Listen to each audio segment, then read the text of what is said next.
নমস্কার শ্রোতা বন্ধুরা, আশা করি আপনারা সবাই খুব ভালো আছেন এবং সুস্থ আছেন।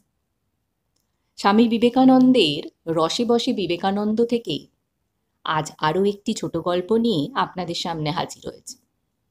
আজকের গল্পের বিষয়বস্তু হচ্ছে পাপ পুণ্য মনে।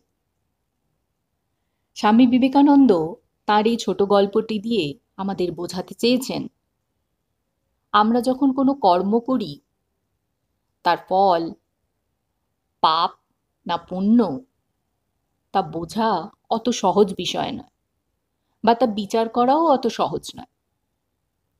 এই সহজ কথাটি স্বামীজি এই গল্পের মাধ্যমে খুব সহজভাবে আমাদেরকে বুঝিয়ে দিয়েছে।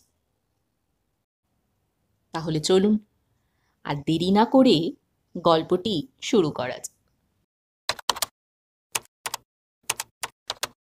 এ এক সাধুজির গল্প। প্রায় সব সাধুজিরাই বনে বা পাহাড়ে থাকতেই ভালোবাসে। গ্রামে বা শহরে থাকলে তাদের সাধনায় বিঘ্ন হয়। নানা মানুষের নানা আলোচনা আর অহরহ গাড়ি ঘোড়ার শব্দ কানে গেলে তাদের ধ্যানে মন বসে না। এই সাধুজিও সেই কারণেই থাকতেন বনে। খেতেন শুধু দুধ আর ফলমূল। পূজা পাঠ আর ধ্যান জপ করে সকাল সন্ধে কাটাতেন। সাধুজির মনে একটা অহংকার বোধ ছিল। তিনি নিজেকে আর সবার থেকে খুব পবিত্র মনে করতেন।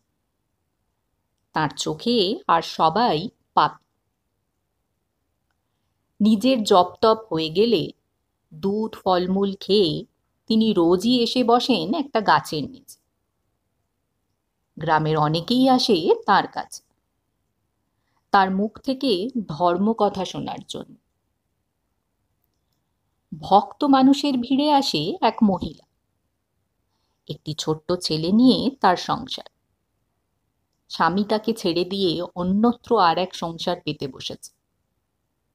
কাজেই তাকে কখনো কখনো অসৎ পথেও কিছু রোজগার করতে হয়। লোকমুখে সাধুজি তা শুনে ফেলেছে। বেচারা মহিলাটি অসৎ পথে রোজগার করলেও প্রতিদিন কেঁদে বুক ভাসায়। ছেলেটি বাড়িতে না থাকলে সে কাঁদতে কাঁদতে ভগবানকে জানায়, ঠাকুর, তুমি আমাকে এমন মন্দ ভাগ্য দিয়ে পাঠিয়েছ যে আমি অসৎ পথে রোজগার করতে বাধ্য হই। না হলে আমি ওই বৃত্তিহীন ছেলেটাকে বড় করে তুলতে পারবো না। আর সে সাবালক না হওয়া পর্যন্ত আমি এই অসৎ পথ থেকে সরে আসতেও পারবো না। তুমি আমাকে ক্ষমা করো ঠাকুর। মহিলাটির রোজগারের পথটি অসৎ হলেও কি হবে? তার মনের মধ্যে জেগে থাকত পতিতপাবন ভগবানের চিন্তা। তাই সে তার সংসার আর ওই রোজগারের উপায় নিয়ে ব্যস্ত থাকলেও সাধুজির কাছে রোজই আসতো ধর্মের নানা আলোচনা শুনতে। তবে ওই সাধুজি প্রতিদিনই তার অসৎ উপায় রোজগারের জন্য নিন্দা করতেন। শুধু তার দোষই দেখতেন। কোনোদিন ভুলেও বলতেন না, তুই অসৎ হলেও ভগবানকে মানিস, তার কথা শুনিস।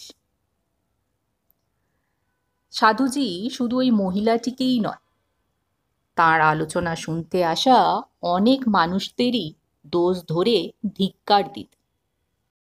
অবশেষে একদিন ওই মহিলাটির মৃত্যু হল। দেবদূতেরা এসে তার স্বর্গবাসের ব্যবস্থা করলেন। এরপর কেটে গেছে কয়েক বছর। একদিন ওই সাধুরও মৃত্যুকাল উপস্থিত হল। সাধু দেখেন তাকে নিয়ে যেতে যমদূতেরা হাজির। তাদের দেখে সাধুজি বললেন, এ কি, তোমরা তো যমদূত, দেবদূত ন? তা তোমরা মৃত্যু সময় আমার কাছে কেন? তোমাদের তো ওই পাপীয়সী মহিলার কাছে যাওয়ার কথা। তোমরা বোধহয় ভুল করছো। যমদূতেরা বলল, না, আমাদের ভুল হয় না। তুমি যে দেবদূতদের কথা বললে, তারা এসেছিলেন ওই মহিলার মৃত্যু সময়। তাকে তারা স্বর্গে নিয়ে গেছেন। তোমাকে নিয়ে যাব জমের বাড়ি। সাধু বললেন, এ কি অবিচার ভগবানের! আমি ঘর সংসার ছেড়ে সারা জীবন তার কথা শোনালুম কত মানুষকে, তার কিনা এই পুরস্কার! যমদূতেরা বললে, তুমি সাধু হলেও তোমার মন পড়ে থাকতো অপরের পাপ খোঁজার কাজে। পাপে মন থাকলে সে যে পাপী, এ তো সোজা হিসাব। আর তার ঠিকানা জমপুরি। তা বোঝাও তো আরো সহজ। কিন্তু সাধুজি, তোমার বিচারে ওই পাপীয়সী মহিলার পেটের দায় পাপ কাজ করলেও ভগবানের কাছে ক্ষমা চেয়ে সে সে কাজ করত। অবসর পেলে সে সব সময় ভগবানকে স্মরণ করে ক্ষমা চেয়ে নিত। তার মন পড়ে থাকতো ভগবানে। কাজেই তাকে নিতে দেবদূতেরা আসবেন, এও তো জলের মতো তরল হিসেব। চলো, আমাদের সময় নেই।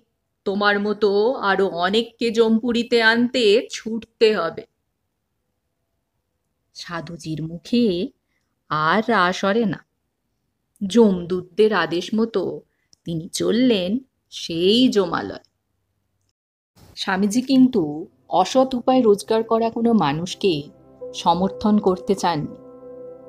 তার এই গল্পটির মাধ্যমে তিনি বোঝাতে চেয়েছেন, একান্ত বাধ্য হয়ে কোনো ব্যক্তি যদি অসৎ পথে রোজগার করে থাকেন, তাহলে ভগবানও তাকে পাপী বলে মনে করেন।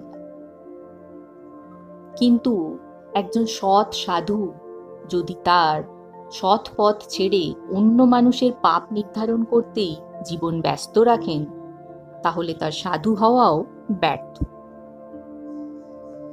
তাহলে আর চলি। আবার আগামী সপ্তাহে আরও একটি ছোট গল্প নিয়ে আপনাদের সামনে হাজির হব। নমস্কার।